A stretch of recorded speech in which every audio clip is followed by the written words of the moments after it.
बिस्मिल्लाहिर्रहमानिर्रहीम।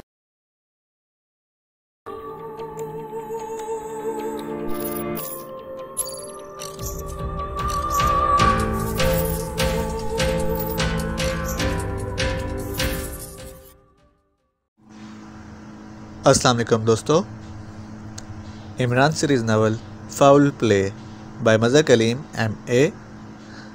अगर आपने अभी तक हमारे चैनल जासूसी दुनिया को सब्सक्राइब नहीं किया तो सब्सक्राइब करें और बेल आइकन पर क्लिक कीजिए।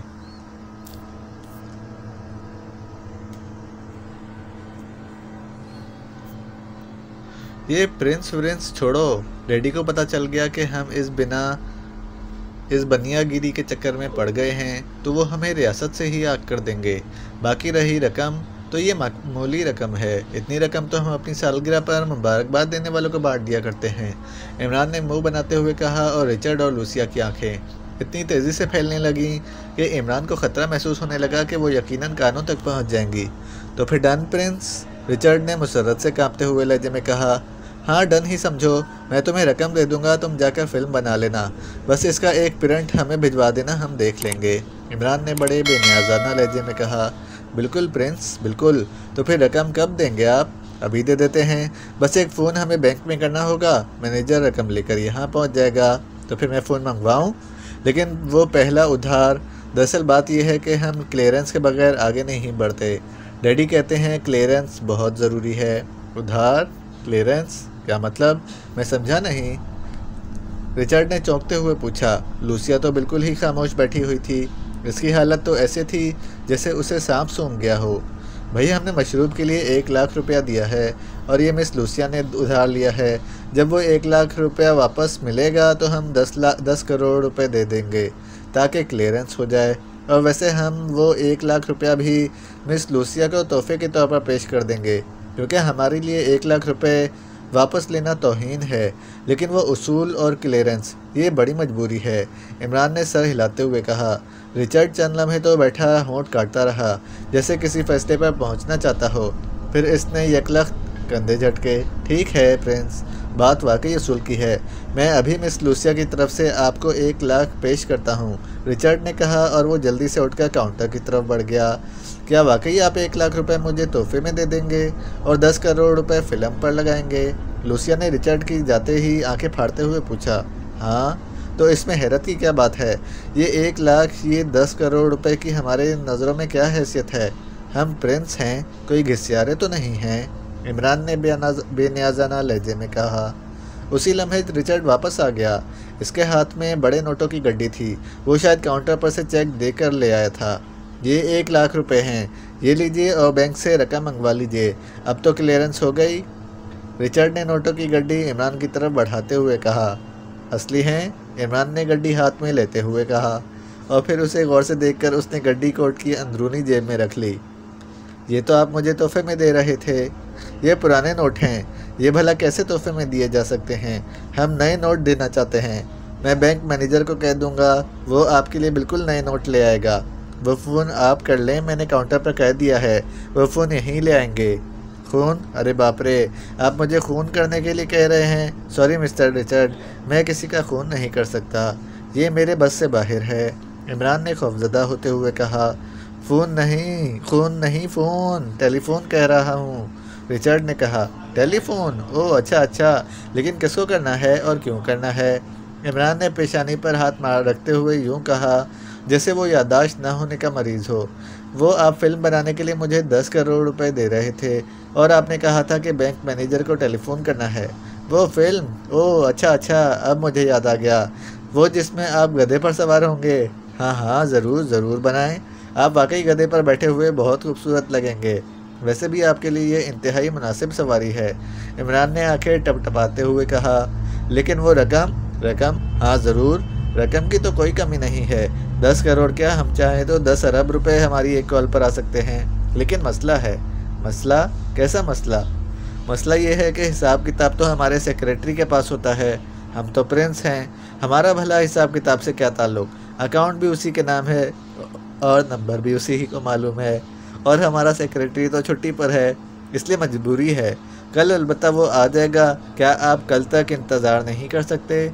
चलिए वादा रहा, कल आपको 10 करोड़ की जगह 15 करोड़ दे दूंगा। तो वो 1 लाख मुझे दे दीजिए, ये भी कल ही वापस कर दूंगा। रिचर्ड का लहजा यकलख सख्त हो गया। कौन सा 1 लाख रुपया? इमरान ने चौंक कर पूछा। वही जो मैंने अभी दिया है काउंटर से लाकर। रिचर्ड का लहजा काट खाने वाला था। वो शायद अब बड़ी रकम से मायूस हो चुका था। लेकिन वो तो आपने उधार चुकाया है। सारे हॉल ने कीमती मशरूबात नहीं पिए। इमरान ने मुंह बनाते हुए कहा, मैं कुछ नहीं जानता। लाख रुपया निकालो। रिचर्ड का लहजा यकलख सख्त हो गया। कमाल है, हैरत है, इतने बड़े होटल में गुंडागर्दी, डाका। इमरान ने यकलख ऊंची आवाज़ में चीखते हुए कहा, और डाके का लफ्ज़ सुनकर पूरा हॉल इस तरह चौंक पड़ा जैसे वाकई डाकू आ गए हों। मैं कहता हूँ शराफत से लाख रुपए दे दो, वरना। रिचर्ड ने यकलख उछल कर खड़े होते हुए कहा, और साथ ही इसने जेब से रिवॉल्वर निकाल लिया। इसके चेहरे के नकुश यकलख इंतहाई करख्त हो गए थे। मैनेजर, ये डाकू मुझसे लाख रुपए छीनना चाहता है। Help help. इमरान ने रिवॉल्वर देखते ही बुरी तरह चीखते हुए कहा, और इर्द गिर्द से वेटर तेज़ी से इमरान और रिचर्ड की तरफ दौड़ पड़े। मैं कहता हूँ रुपया निकालो। रिचर्ड ने यकलख इमरान के गिरबान में हाथ डालना चाहा, लेकिन दूसरे लम्हे वो बुरी तरह चीखता हुआ पीछे मौजूद कुर्सी से टकराया और धड़ाम से कुर्सी समेत फर्श पर जा गिरा। ये मेरा कार्ड है, तोहफा और फिल्म की रकम लेने आ जाना। इमरान ने जेब से एक कार्ड निकालकर मेज़ पर रखा, और फिर इससे पहले कि लोग कुछ पूछते वो बिजली किसी तेज़ी से दौड़ता हुआ मेन गेट से बाहर निकल गया। अरे पकड़ो पकड़ो, वो मेरा लाख रुपया ले गया। ये आप क्या कह रहे हैं? क्या आप होश में हैं? वो प्रिंस ऑफ डंप हैं, इंतहाई मोअज़्ज़ज़ शख्सियत। ऐसी तकी तैसी इस प्रिंस की, मेरा लाख रुपया, मैं इसकी हड्डियां तोड़ दूंगा। रिचर्ड ने भी उठकर मेन गेट की तरफ दौड़ लगा दी। रिवॉल्वर गिरते हुए इसके हाथ से निकलकर कहीं दूर जा गिरा था, और इरमान को जाते देखकर उसे सिर्फ 1 लाख रुपया याद रह गया था। इसलिए इसने बेख्तियार इसके पीछे दौड़ लगा दी। लूसिया चंदला में तो वहाँ खड़ी होंठ काटती रही, और फिर इसने इमरान का मेज़ पर फेंका हुआ कार्ड उठाया और आहिस्ता आहिस्ता चलती हुई लिफ्ट की तरफ बढ़ गई। वो इसी होटल में ठहरी हुई थी। इसकी पेशानी पर शिकनों का जाल सा फैला हुआ था, जैसे वो किसी गहरी सोच में गर्क हो। इस सारे अजीब व गरीब वाक़े ने उसे वाकई ज़हनी तौर पर मफलूज कर दिया था। दरवाजे पर दस्तक होते ही मेज़ के पीछे बैठा हुआ भारी जबड़ों वाला नौजवान चौंक पड़ा। यस कम इन। भारी जबड़े वाले नौजवान ने करख्त आवाज़ में कहा, और दूसरे लम्हे दरवाज़ा खुलते ही एक नौजवान अंदर दाखिल हुआ। इसके जिस्म पर मौजूद मखसूस लिबास बता रहा था कि वो खिलाड़ी है। ओह राशेल, तुम? भारी जबड़े वाले खिलाड़ी को देखते ही चौंक कर सीधा हो गया। बड़ा शानदार ऑफिस है तुम्हारा, मैं तो सोच भी ना सकता था। आने वाले ने हैरत और तहसीन भरे लहजे में कमरे का जायज़ा लेते हुए कहा, क्या किया कीजिए, बिजनेस ही ऐसा है। बहरहाल बैठो, क्या पियोगे?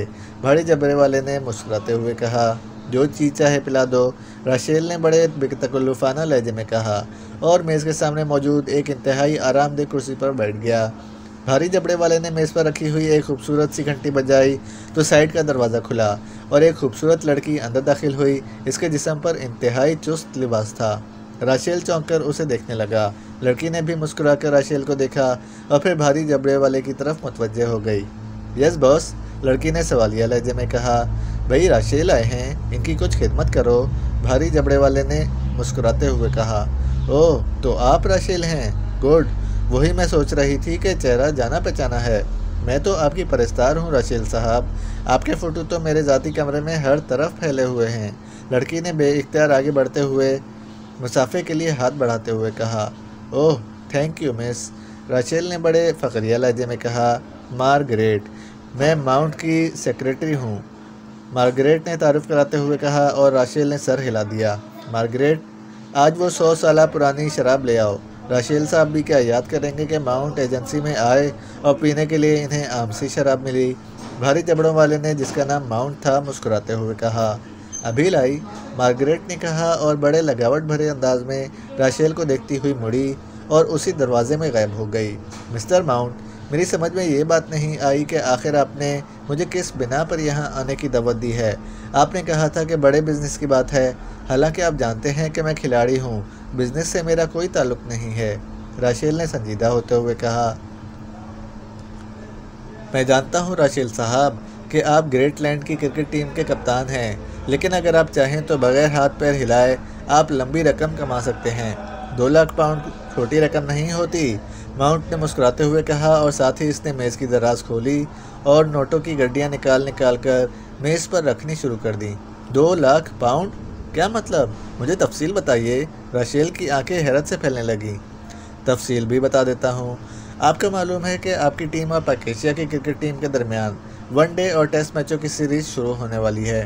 पाकेशिया की क्रिकेट टीम यहाँ आने वाली है, माउंट ने कहा। हाँ बिल्कुल, मुझे ही क्या, सारी दुनिया को इल्म है, राशेल ने हैरत भरे लहजे में कहा। और आप ये भी चाहेंगे कि आप ये सीरीज़ जीत जाएं, माउंट ने पुरस्कार से लहजे में कहा। बिल्कुल चाहता ही क्या, हमारी पूरी टीम की कोशिश यही होगी, आखिर हमारे मुल्क की इज्जत का सवाल है, राशेल ने उलझे हुए लहजे में जवाब दिया। मैं भी यही चाहता हूँ, और इस सिलसिले में 2 लाख पाउंड आपको मिल सकते हैं कि आप जीत जाएं, और ये मार्गरेट भी आपकी मुकम्मल खिदमत के लिए तैयार रहेगी, माउंट ने कहा। लेकिन हमारी जीत के सिलसिले में ये 2 लाख पाउंड कैसे मुझे मिलेंगे? क्या आप किसी इनाम का ऐलान करेंगे? राशेल अभी तक उलझा हुआ था। देखिए मिस्टर राशेल, आप पहली बार कप्तान बने हैं, इससे पहले आप आम खिलाड़ी थे, ये दुरुस्त है? माउंट ने कहा। बिल्कुल दुरुस्त है, लेकिन राशेल ने सर हिलाते हुए कहा। पहले मेरी बात तफसील से सुन लीजिए, फिर तबसरा कीजिए। कप्तान होने की हैसियत से आप सिलेक्शन कमेटी के मेंबर भी हैं, और सिलेक्शन कमेटी में आपका वोट भी है, माउंट ने कहा। हाँ बिल्कुल, राशेल ने कहा। उसी लम्हे मार्गरेट वापस नमदार हुई। इसने एक कदीम ज़माने की सुराही नुमा बोतल उठाई हुई थी। वो बोतल इसने इस मेज़ पर रखी और फिर एक अलमारी से जाम निकालकर इसने 2 जाम भरे और एक जाम उठाकर बड़े लगावट भरे अंदाज में राशेल की तरफ बढ़ा दिया। शुक्रिया, राशेल ने कहा और जाम मार्गरेट के हाथ से ले लिया। माउंट ने दूसरा जाम उठा लिया। मार्गरेट उसी तरह उठला कर चलती हुई वापस चली गई। हाँ मिस्टर माउंट, आप कह रहे थे, राशेल ने घूंट भरते हुए कहा। देखिए, ये बात तो तय हो चुकी है कि पाकिस्तान की टीम यहाँ 3 वनडे और 2 टेस्ट खेलेगी, लेकिन मकामात अभी तय नहीं हुए। तकरीबन तय हो चुके हैं, लेकिन अभी कतई फैसला नहीं हुआ। कौन कौन से मकामात तय हुए हैं मैं बता दूं, माउंट ने मुस्कुराते हुए कहा, और फिर इसने मेज़ की दराज खोलकर एक कागज़ निकाला और राशेल के आगे रख दिया। कमाल है, ये तो टॉप सीक्रेट था, ये आप तक कैसे पहुंच गया? इसे छोड़ें, ये हमारा बिजनेस सीक्रेट है। अब आपसे खुलकर बात हो जाए तो ज़्यादा बेहतर है, माउंट ने कहा, और फिर इसने जेब से एक और कागज़ निकाला और उसे राशेल की तरफ बढ़ा दिया। ये देखिए, इस पर मकामात लगे हुए हैं। आपने आखिरी मीटिंग में इन मकामात पर मैचेस तय कराने हैं। अगर ऐसा हो जाए तो ये 2 लाख पाउंड आपके होंगे। लेकिन आप तो जीत की बात कर रहे थे, फिर ये मकामात कहाँ से आ गए? इन मकामात पर अगर आप मैचेस मुनक्किद करा दें तो मैं आपको यकीन दिलाता हूँ कि आपकी टीम मैचेस जीत जाएगी। कैसे जीत जाएगी ये बात हम पर छोड़ दें, माउंट ने सपाट लहजे में कहा। लेकिन मिस्टर माउंट, पहली बात तो यह है कि कमेटी में अकेला मैं तो नहीं हूँ, 4 अफराद और होंगे। दूसरी बात यह है कि ये मकामात बैनुल अक़वामी हैसियत के मैचेस के लिए मुनासिब नहीं हैं। बाकी 4 अफराद की बात छोड़ें, मैं आपकी बात कर रहा हूँ, आप अपनी बात करें। बाकी रहा मुनासिब या गैर मुनासिब, ये कोई अहम बात नहीं। इन मकामात पर पहले भी मैचेस होते रहे हैं, और अहम बात यह है कि इन मकामात पर मैचेस खेलने से आपकी टीम लाजमन जीत जाएगी। लेकिन कैसे, कुछ मुझे भी तो पता चले। ये हम पर छोड़ दें, माउंट ने मुस्कुराते हुए कहा, और साथ ही इसने मेज़ पर रखी हुई नोटों की गड्डियाँ राशेल की तरफ खिसका दी। सॉरी मिस्टर माउंट, मैं इस सिलसिले में माजरत ख्वाह हूँ, राशेल ने जाम मेज़ पर रखते हुए कहा। सोच लें मिस्टर राशेल, अगर बाकी 4 अफराद इन्हीं मकामात पर मुत्तफिक हो गए तो आपका अकेला वोट कुछ नहीं कर सकेगा, और आप ख्वामख्वाह 2 लाख पाउंड की खती रकम से हाथ धो बैठेंगे। ओह, तो ये बात है। लेकिन शायद आपको इस नए कानून का इल्म नहीं है कि मकामात के इंतखाबात के लिए मुत्तफ़िका फ़ैसला ज़रूरी है, राशेल ने चौंकते हुए कहा। तो फिर यह भी हो सकता है कि आप कप्तान ही ना रहें, माउंट का लहजा एकदम सख्त हो गया। कप्तान ना रहूं, क्या मतलब? ये कैसे मुमकिन है? इस बारे में तो हतमी फ़ैसला भी हो चुका है और इसका ऐलान भी किया जा चुका है। राशेल के लहजे में गुस्सा था। आपको अचानक चोट लग सकती है, एक्सीडेंट हो सकता है, गोली लग सकती है, आप बीमार हो सकते हैं, आपका दिमागी तवाज़ुन भी ख़राब हो सकता है। आप मंशियात रखने के जुर्म में पकड़े जा सकते हैं। ऐसी और भी बेशुमार सूरतें हो सकती हैं। क्या ख्याल है, क्या इसके बाद आप कप्तान रहेंगे? माउंट ने भेड़िए के से अंदाज में दांत नकोसते हुए कहा। तो आप मुझे धमकी दे रहे हैं, ब्लैकमेल करना चाहते हैं? सुनिए मिस्टर माउंट, मैं नहीं जानता कि आप दरअसल क्या गेम खेल रहे हैं, लेकिन बहैसियत खिलाड़ी में आपकी किसी गलत गेम में हिस्सेदार नहीं हो सकता। ये सब कुछ एक खिलाड़ी के ज़मीर के खिलाफ है। आप मुझे 2 लाख पाउंड तो क्या 10 लाख पाउंड भी दे दें, तब भी फाउल प्ले कम अज़ कम मुझसे नहीं हो सकता। राशेल ने वसीले लहजे में कहा और उठकर तेज़ी से मुड़कर दरवाज़ा खोलकर बाहर निकल गया। उसी लम्हे मार्गरेट अंदर दाखिल हुई। चला गया? मार्गरेट ने कहा। हाँ, चला गया। मेरा ख्याल था कि काबू आ जाएगा, लेकिन माउंट ने होंठ भींचते हुए कहा। तो फिर क्या प्रोग्राम है? मार्गरेट ने साथ वाली कुर्सी पर बैठते हुए कहा। प्रोग्राम तो बॉस ही बताएगा, मेरा तो काम सिर्फ इतना था कि मैं इसे चेक करूं, माउंट ने कहा और इसने मेज़ पर पड़े हुए टेलीफोन का रिसीवर उठाया और नंबर डायल करने शुरू कर दिए। Yes, TT speaking. दूसरी तरफ से एक भारी आवाज़ सुनाई दी। माउंट बोल रहा हूँ बॉस। राशेल ने ही माना। मैंने बड़ी कोशिश की, लालच भी दिया, धमकियाँ भी दी, लेकिन वो किसी तरह हमारी राह पर नहीं आया, माउंट ने कहा। ओह, मुझे पहले ही यकीन था। बहरहाल ठीक है, हमारा काम हो गया, बॉस ने जवाब दिया। बॉस, ऐसा नहीं हो सकता कि इसे गोली मार दी जाए। जाहिर है इसके बाद किसी और खिलाड़ी को कप्तान बनाया जाएगा, इससे लाइन कर ली जाए, माउंट ने जवाब दिया। नहीं, ऐसा होना नामुमकिन है। खिलाड़ी चाहे कोई भी हो, वो ऐसा ही निकलेगा। और वैसे भी राशेल जैसे बेहतरीन खिलाड़ी को ज़ाया नहीं किया जा सकता। ये एक कौमी नुकसान होगा। तुम फिक्र ना करो, मैंने कहा है कि हमारा काम हो गया है, बॉस ने कहा। लेकिन बॉस, राशेल ने तो इनकार कर दिया है, जबकि आप कह रहे हैं कि काम हो गया है। मैं ये बात समझा नहीं, माउंट ने पूछा। तुम ये बातें नहीं सोच सकते, ये बड़ी पेचीदा गेम है। तुम बस इतना सोचा करो कि जितना तुम्हें हुक्म दिया जाए। बहरहाल मैं थोड़ी सी वजाहत कर देता हूँ ताकि तुम्हें मुकम्मल इत्मीनान हो जाए। हम ये मकामात नहीं चाहते थे, बल्कि ये हमारे मुखालिफ चाहते थे।